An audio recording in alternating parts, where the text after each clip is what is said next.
High guys, குடுவை சுரக்காய் கூட்டு செய்யலாமா? வாங்க பார்ப்போம். குடுவைனா இது அந்த காலத்தில் குடுவையாக சுரக்காவை வந்து யூஸ் பண்ணுவாங்க. நம்ம அந்த சுரக்காய் தான் வந்து வாங்கிட்டு வந்திருக்கேன் கூட்டு வைக்கிறதுக்காக. அதுக்கப்புறம் அடுப்பு ஆன் பண்ணிவிட்டு கடாய் ஹீட் ஆனதுக்கப்புறம் ஆயில் கொஞ்சம் சேர்த்துட்டு கடுகும் சீரகமும் பொரிஞ்சதுக்கப்புறம் வெங்காயமும் பொடிசாக கட் பண்ணி வச்சுருக்கிற வெங்காயமும் கருவேப்பிலையும் சேர்த்து கொஞ்சம் வதங்கிக்கலாம்.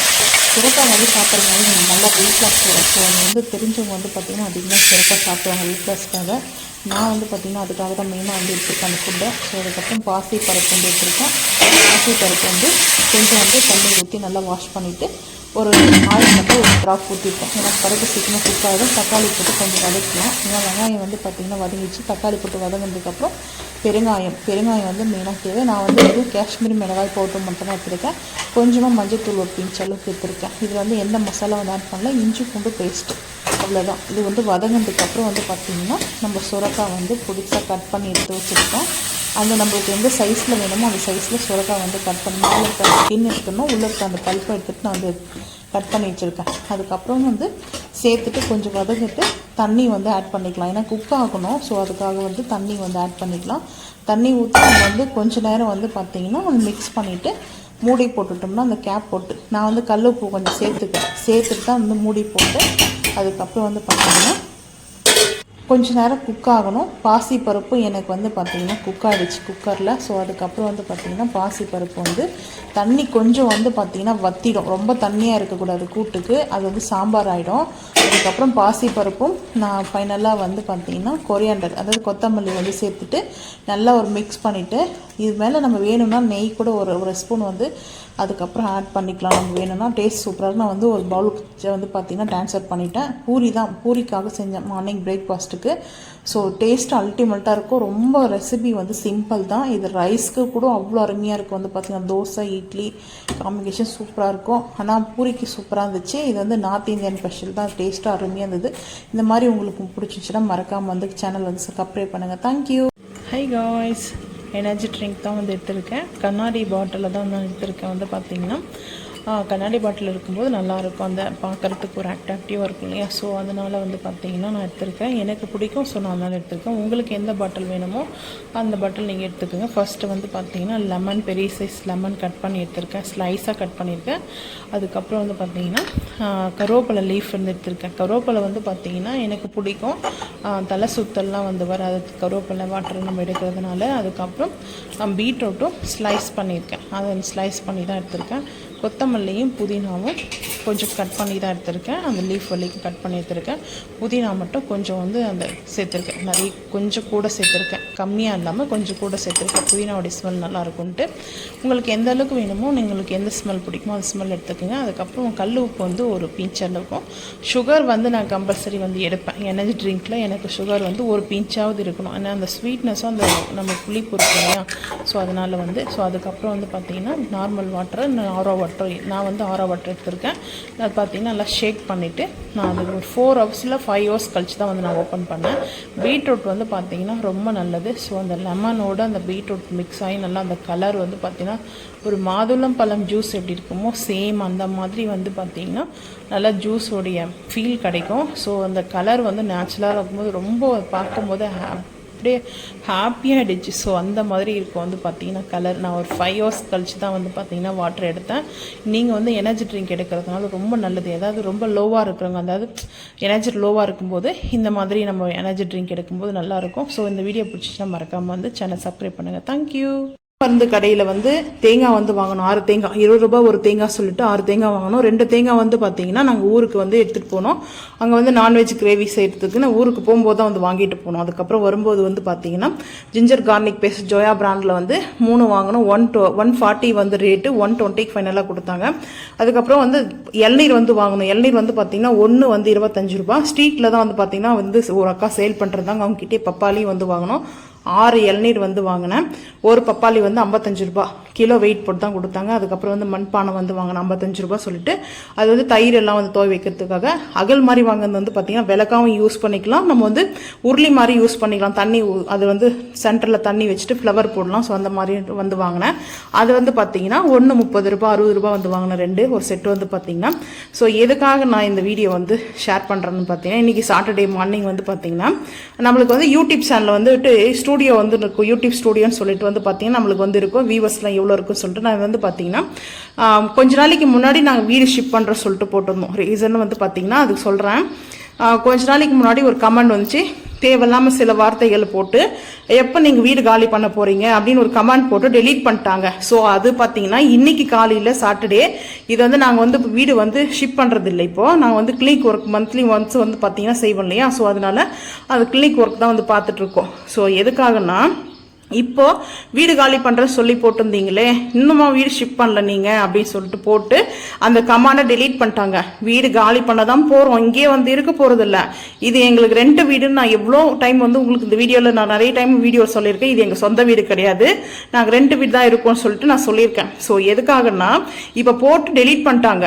நாங்கள் வீடு காலி பண்றதும் உங்களுக்கு அப்டேட் பண்ணுவோம், நீங்கள் வந்து நேராக வந்து கூட கேட்கலாம்ல, எதுக்கு கமாண்டு போட்டு டெலீட் பண்ணிட்டு எதுக்கு உங்களுக்கு அந்த டைம் வேஸ்ட் ஆகாதா. ஸோ அதுக்காக தான் போட்டு டெலீட் பண்ணதுனால தான் யாருன்னு கண்டுபிடிக்க தான் நான் இன்னைக்கு வீடு காலி பண்ணுற சொல்லிட்டு வீடியோ போட்டேன். அதுக்கான ரெஸ்பான்ஸும் நீங்கள்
ஸ்டவ் ஓப்பன் பண்ணிக்கலாம்.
ஹாய் காய்ஸ், பாயில் எக் 2 இருந்தால் போதும். இந்த சட்னி 10 நிமிஷம் நல்லா வெயிட் பண்ணி நல்லா பசியே இருந்தாலே வெயிட் பண்ணி சாப்பிட்லாம்.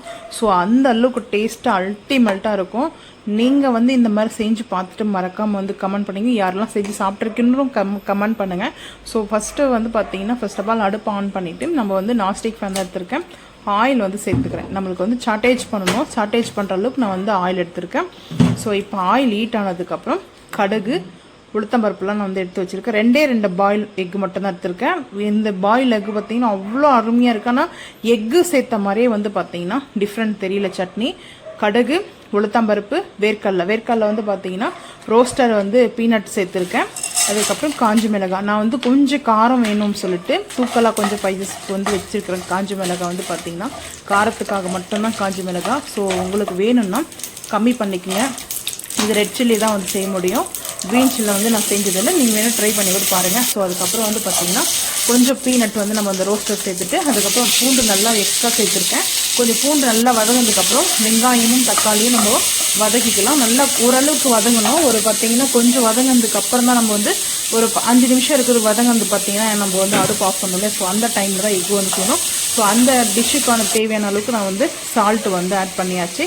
2 எக்கு மட்டும்தான் நான் சென்டரில் மட்டும் கட் பண்ணியிருக்கேன். 4 பீஸாக கூட கட் பண்ணிக்கலாம். இதில் ஒன்றும் பார்த்தீங்கன்னா கட் பண்ணி சேர்க்கறதுல ஒரு டிஃப்ரெண்ட் கிடையாது. ஸோ கட் பண்ணி நான் 2 பீஸாக கட் பண்ணி அப்படியே வந்து பார்த்தீங்கன்னா இப்போ நான் ஆட் பண்ணியாச்சு. ரொம்ப சிம்பிள் தாங்க, டேஸ்ட்டு அல்டிமேட்டாக இருக்கும். ஸோ இப்போ நல்லா சாட்டேஜ் பண்ணிவிட்டு இட்லி, தோசை, சப்பாத்தி, பூரி, அதுக்கப்புறம் rice, so any combination taste அல்டிமேட்டாக இருக்கும். ஸோ இந்த கிரேவி செஞ்சுட்டு சிக்கன் கூட செய்யலாம். டேஸ்ட்டு சூப்பராக இருக்கும். நான் சிக்கன் ட்ரை பண்ணியிருக்கேன். ஸோ அந்த வீடியோ உங்களுக்கு வேணால் நான் வந்து ஷேர் பண்ணுறேன் பாருங்கள். ஸோ சூப்பராக இருக்குது. டேஸ்ட் வந்து பார்த்திங்கன்னா ஃபைனலாக நல்லா வதங்கினதுக்கப்புறம் கொஞ்சமாக கொத்தமல்லி டேஸ்ட்டு. ஆனால் வந்து எக்கோடைய சட்னின்றது யாராலையுமே வந்து பார்த்திங்கன்னா கண்டுபிடிக்க முடியாது. ஸோ அந்த மாதிரி டேஸ்ட் அல்டிமேட்டாக இருந்தது. ஸோ அதுக்கப்புறம் கொத்தமல்லி போட்டு கொஞ்ச நேரம் சாட்டேஜ் பண்ணிவிட்டு ஒரு பிளேட்டுக்கு வந்து மாற்றி ஆற வச்சதுக்கப்புறம் ஜாருக்கு வந்து சேர்த்தாச்சு. ஜாரில் சேர்க்கும்போது கொஞ்சமாக தண்ணி எந்த அளவுக்கு நம்மளுக்கு லிக்விடாக வேணுமோ ஸோ அந்த அளவுக்கு மட்டும் கொஞ்சம் சட்னிக்கு அளவுக்கு சேர்த்து முடிச்சுட்டு கொஞ்சம் வாட்டர் வச்சு நம்ம அதை கிரைண்ட் பண்ணி நல்லா அரைச்சி எடுத்துகிட்டு வந்தாச்சு. அரைச்சிட்டு எடுத்துகிட்டு வந்து பார்த்திங்கன்னா ஒரு பவுலில் வந்து நான் ட்ரான்ஸ்ஃபர் பண்ணிட்டேன். அதுக்கப்புறம் வந்து பார்த்திங்கன்னா தாளிப்புக்கு வந்து கொஞ்சமாக ஆயிலும் கருவேப்பிலையும் கடுகு மட்டும்தான் தாளித்து நான் அது மேலே வந்து சேர்த்தாச்சு. டேஸ்ட் அல்டிமேட்டாக இருந்தது. நான் வந்து ப்ரெட்டு வச்சு எக்கு வந்து பார்த்திங்கன்னா மசாலா கொத்து மசாலா செஞ்சுருந்தேன். தோசைக்கெலாம் அவ்வளோ அல்டிமேட்டாக இருக்குது. நீங்களும் இதே மாதிரி செஞ்சு பார்த்துட்டு மறக்காமல் கமெண்ட் பண்ணுங்கள். இந்த வீடியோ பிடிச்சா சேனல் சப்ஸ்கிரைப் பண்ணுங்கள். தேங்க்யூ. ஹை காய்ஸ், நாகப்பழம் சீசன் முடியறதுக்குள்ளே ஒன்ஸாவது வந்து பார்த்தீங்கன்னா இந்த சட்னி செஞ்சு சாப்பிட்டு பாருங்கள். 10 இட்லியில் 20 இட்லி கூட சாப்பிடலாம். ஸோ இட்லிக்கு மட்டும் தோசைக்கும் டேஸ்ட் சூப்பராக இருக்கும். வந்து பார்த்தீங்கன்னா நாகப்பழம் வந்து பார்த்தீங்கன்னா வாஷ் பண்ணிவிட்டு நான் வந்து இந்த மாதிரி கட் பண்ணி எடுத்துருக்கேன். ஏன்னா வந்து பார்த்தீங்கன்னா அந்த மேலே இருக்கிற வரைக்கும் நம்ம கட் பண்ணி எடுத்துக்கிட்டு பொடிசாக வந்து கட் பண்ண தேவை. நம்ம சட்னியை தான் அரைக்க போகிறோம் இல்லையா. ஸோ தேவையான அளவுக்கு அது பார்த்தீங்கன்னா கட் பண்ணி எடுத்துகிட்டு ஸோ அதோட விதைகள்லாம் வந்து போட்டுடலாம். அது வந்து தேவையில்லை. ஸோ அதை வச்சு நம்ம வந்து அடுத்த ரெசிபி செய்கிறது நான் வீடியோ உங்களுக்கு ஷேர் பண்ணுறேன். ஸோ இப்போ வந்து பார்த்தீங்கன்னா நாகப்பழத்தை எல்லாம் வந்து பார்த்தீங்கன்னா கட் பண்ணி நான் வந்து எடுத்துக்கிட்டு சட்னி, அதுக்கப்புறம் பார்த்தீங்கன்னா இட்லி வந்து சுட சுட இட்லி இருக்குது. ஸோ இட்லி வந்து பார்த்தீங்கன்னா குக் ஆகிடுச்சு. நான் வந்து மிக்ஸி ஜாருக்கு வந்து நாகப்பழத்தை கட் பண்ணி வச்சுருக்கேன் இல்லையா. ஸோ அதை வந்து ஆட் பண்ணிவிட்டு அதுக்கப்புறம் வந்து பார்த்தீங்கன்னா அது சேர்த்தாச்சு. சேர்த்ததுக்கப்புறம் வந்து பார்த்தீங்கன்னா இன்னும் நான் சேர்க்க போனால் ரொம்ப சிம்பிள் தான். இதுக்கு வந்து சேர்க்கறதுக்கு க்ரீன் சில்லி எடுத்திருக்கேன், பச்சை மிளகா, கொஞ்சமாக கல் உப்பு, பூண்டு கொஞ்சம் தேவையானதுக்கு கொஞ்சம் பூண்டு கூட வைக்கலாம். டேஸ்ட்டு அல்டிமேட்டாக இருக்கும். அந்த பச்சை மிளகா, பூண்டு, உப்பு மட்டும்தான் வச்சு கொஞ்சமாக தண்ணி ஊற்றி அரைச்சிட்டு வந்தாச்சு. ஸோ அதுக்கப்புறம் வந்து பார்த்திங்கன்னா ஆயில் வந்து வச்சுருக்கேன் தாளிப்புக்கு, பெருங்காயம், கருவேப்பிலை கடுகு போட்டு தாளிச்சிட்டு அதுக்கப்புறம் வந்து பார்த்திங்கன்னா சட்னி வந்து நான் பவுலுக்கு வந்து ட்ரான்ஸ்ஃபர் பண்ணிட்டு அதுக்கப்புறம் வந்து பார்த்திங்கன்னா சட்னி தாளிப்பு வந்து என் ஹஸ்பண்டுக்கு வந்து வேர்க்கடலை சட்னி வந்து செஞ்சேன் இட்லிக்கு. ஸோ அவங்க வந்து சாப்பிட மாட்டாங்க நாகப்பழ சட்னின்னு பார்த்தா. ஸோ அவங்க டேஸ்ட்டு பிடிச்சிருக்குன்னு சொல்லிட்டு சாப்பிட்டாங்க. ஸோ வேர்க்கடலை சட்னி வந்து என் ஹஸ்பண்டுக்காக செஞ்சேன். ரெண்டுமே சட்னி இன்றைக்கி தாளிப்பு கொடுத்துட்டு இட்லி தான் பிரேக்ஃபாஸ்ட்டுக்கு மார்னிங் வந்து பார்த்திங்கன்னா. தோசைக்கு கூட வந்து பார்த்திங்கன்னா மேலே நம்ம மசாலா தோசை மாதிரி இந்த நாகப்பழ சட்னியை வந்து அப்ளை பண்ணி தோசையெல்லாம் செம்ம டேஸ்ட்டாக இருக்கும். ஸோ நீங்கள் வந்து இந்த நாகப்பழம் சீசன் முடிகிறதுக்குள்ளே வந்து பார்த்திங்கன்னா கண்டிப்பாக ஒன்று செஞ்சு பாருங்கள். டேஸ்ட் அல்டிமேட்டாக இருக்கும். செஞ்சு பார்த்துட்டு மறக்காமல் நம்ம சேனலை வந்து பார்த்திங்கன்னா கமெண்ட் பண்ணுங்கள். ஸோ இது இவ்வளோதான் சிம்பிள். ஸோ அதுக்கப்புறம் சுட இட்லியை வந்து எடுத்தாச்சு. நான் வந்து 4 இட்லி எடுத்திருக்கேன், எனக்காக தான் எடுத்திருக்கேன். ஸோ இந்த 10 இட்லி 20 இட்லி கூட சாப்பிட்லான்னா சாப்பிட்றவங்க இருக்காங்க இல்லையா, 10 இட்லி கூட சாப்பிடுவாங்கல்ல. ஸோ அவங்க வந்து பார்த்திங்கன்னா இந்த மாதிரி சட்னி கொடுத்தோம்னா டிஃப்ரெண்ட்டாக 20 இட்லி கூட சாப்பிட்லாம். டேஸ்ட் அவ்வளோ அல்டிமேட்டாக இருக்கும். ஸோ அதனால தான் வந்து சொன்னேன். ஸோ நான் வந்து பிரேக்ஃபாஸ்ட்டுக்கு மார்னிங் இப்படி தான் வந்து எடுத்துருக்கேன். சட்னியோட வந்து பார்த்திங்கன்னா அந்த சட்னி அவ்வளோ அல்டிமேட் வந்து பார்த்திங்கன்னா இதில் ஒரு பிஞ்சு இஞ்சி கூட வைக்கலாம். நான் பூண்டு மட்டும் போதும் சூப்பராக இருந்தது. டேஸ்ட் வந்து பார்த்திங்கன்னா வேர்க்கடலை சட்னி வந்து சேர்த்தாச்சு. நான் வந்து பிரேக்ஃபாஸ்ட்டுக்கு வேர்க்கடலை சட்னியும் நாகப்பழ சட்னியும் மட்டும்தான். ஸோ இந்த ரெசிபியை வந்து செஞ்சு மறக்காமல் வந்து பார்த்துட்டு கமெண்ட் பண்ணுங்கள். இந்த வீடியோ பிடிச்சா மறக்காமல் சேனல் வந்து சப்ஸ்கிரைப் பண்ணுங்கள். தேங்க்யூ. ஹை காய்ஸ், காரசாரமாக கார தோசை வந்து செய்ய போகிறோம். தக்காளி தோசை கொஞ்சம் சுருக்குன்னு காரம் இருக்கும். ஸோ ஃபஸ்ட்டு வந்து பார்த்தீங்கன்னா மிளகும் சீரகமும் சேர்த்துருக்கேன். மிளகு வந்து கொஞ்சம் தக்காளி சேர்க்கறதுனால அந்த கோல்ட் ஆகாது, அதனால நான் மிளகு சேர்த்துருக்கேன். பூண்டு கொஞ்சம் நல்லா தேவையான அளவுக்கு பூண்டும் காஞ்ச மிளகாய் சேர்த்தாச்சு.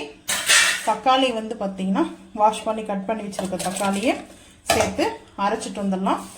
மாவில் வந்து சால்ட் இருக்கிறதுனால வேணும்னா ஒரு பிஞ்ச் அளவுக்கு வந்து நம்ம வந்து சேர்த்துக்கலாம். சேர்த்துட்டு இப்போ அதை அரைச்சிட்டு வந்துடும். அரைச்சிட்டு வந்து பார்க்கலாம். இட்லி மாவு தான் எடுத்துருக்கேன். தோசை மாவு பார்த்தீங்கன்னா நான் கொஞ்சம் மாவு எடுத்து பீட் பண்ணியிருக்கேன். இப்போ இதில் வந்து சேர்த்துக்கலாம். சேர்த்துட்டு வந்து பார்த்தீங்கன்னா மிக்ஸ் பண்ணிக்கலாம். மாவு தக்காளி நம்ம அரைச்சோம் இல்லையா, மிக்ஸ் பண்ணிட்டோம். காரம் உங்களுக்கு வந்து கம்மியாக வேணும்னா குறைச்சிக்கோங்க, காஞ்சி மிளகாவும் குறைச்சிக்கோங்க. இப்போ வந்து பார்த்தீங்கன்னா நெய் வந்து எடுத்துருக்கேன். கொஞ்சம் தோசை மாவில் வந்து பார்த்தீங்கன்னா கொத்தமல்லி வந்து சேர்த்துக்கலாம். கொத்தமல்லி கம்பல்சரி வந்து சேர்த்துக்குங்க. அந்த டேஸ்ட் வந்து பார்த்தீங்கன்னா நல்லா ரெஸ்டாரண்ட் ஸ்டைலில் வந்து சாப்பிட்ற மாதிரி இருக்கும். டேஸ்ட் வந்து பார்த்தீங்கன்னா தவா வந்து பார்த்தீங்கன்னா வச்சு ஹீட் ஆகிடுச்சு. தோசை பேப்பர் ரோஸ்ட் மாதிரி வேணும்னா பேப்பர் ரோஸ்ட் மாதிரி வந்து நீங்கள் சேர்த்துக்கலாம். நான் வந்து மீடியமாக வந்து எடுத்திருக்கேன். தக்காளி வந்து பார்த்தீங்கன்னா இந்த கார தோசை டேஸ்ட் சூப்பராக இருக்கும். கீ வந்து பார்த்தீங்கன்னா ஆட் பண்ணிக்கிறேன்.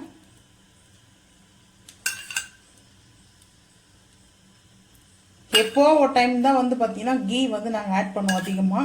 எனி டைம் வந்து நாங்கள் கீ வந்து அவ்வளோவா சேர்த்துக்க மாட்டோம்.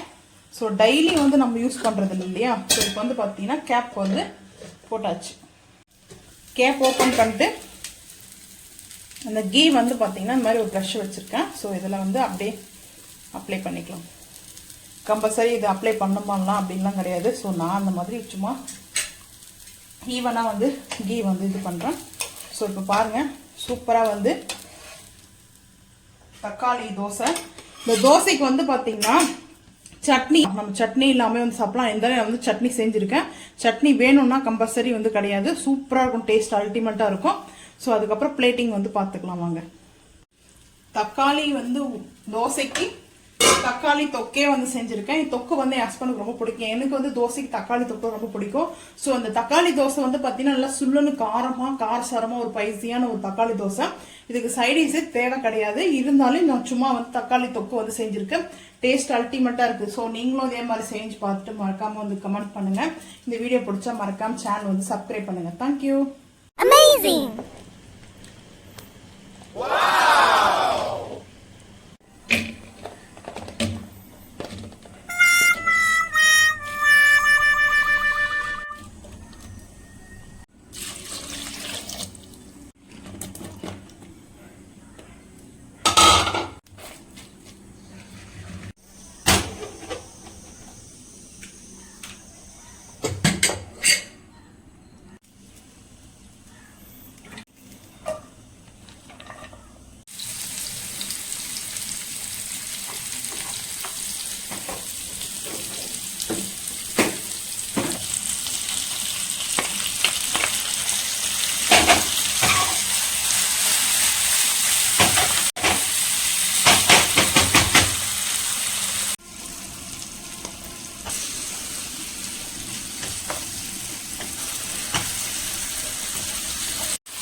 ஹை காய்ஸ், பூரிக்கு இந்த ஒரு மசாலா இருந்தால் போதும், அடிச்சிக்க முடியாது.